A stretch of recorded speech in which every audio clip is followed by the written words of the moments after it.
قطر کې د طالبانو او دولتي پلاوي ترمنځ دوه اړخیزه ناسته پای ته ورسېده او پر سیاسي حل ټینګار وشو. د قطر له پلازمېنې دوحې څخه ورکړل شوي راپورونه وایي چې د طالب استازو او افغان سیاسي مشرانو ترمنځ د ورځنۍ ناسته پای ته رسېدلې او دواړو لوریو د یوې مشترکې اعلامیې په خپرولو سره د افغان بحران پر سیاسي حل ټینګار کړی دی. دغه اعلامیه چې په قطر کې د طالبانو د سیاسي دفتر ویان ډاکټر محمد نعیم پر خپله ټویټر پاڼه خپره کړې په یو برخه کې راغلي.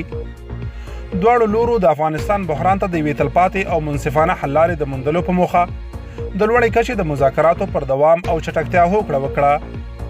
اعلامیه کې وړاندې راغلي دواړه لوري ژمن دي چې د لوړې کچې مذاکراتو ته به دوام ورکوي او د همدې هدف د لاسته راوړلو لپاره به په راتلونکي کې هم ورته غونډې دوام لري. د دواړو مذاکراتي ټیمونو مشرانو خپلو ټیمونو ته د مذاکراتو د چټکتیا سپارښتنه کړې. اعلامیه کې دغه راز د ملکي زیربناو، روغتیایي کارمندانو او نورو خیریه کارکوونکو د امنیت په خوندي کولو ټینګار شوی او راغلي. ټول اړخونه به په ټول افغانستان کې د ملکي زیربناو د خوندي پاتې کېدو هڅه کوي.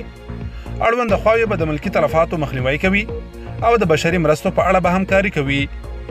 اعلامیه کې دغه راز راغلي افغانستان کې د کرونا وایرس خپرېدو ته په پام سره دوی به د واکسیناسیون پرسونل د خوندیتوب لپاره ټول مناسب اقدامات کوي او د کرونا د درملنې لپاره به په ټول افغانستان کې د اکسیجن او نورو اړینو توکیو د خوندي انتقال او په شفافه توګه مستحقینو ته د رسیدو لپاره کار کوي.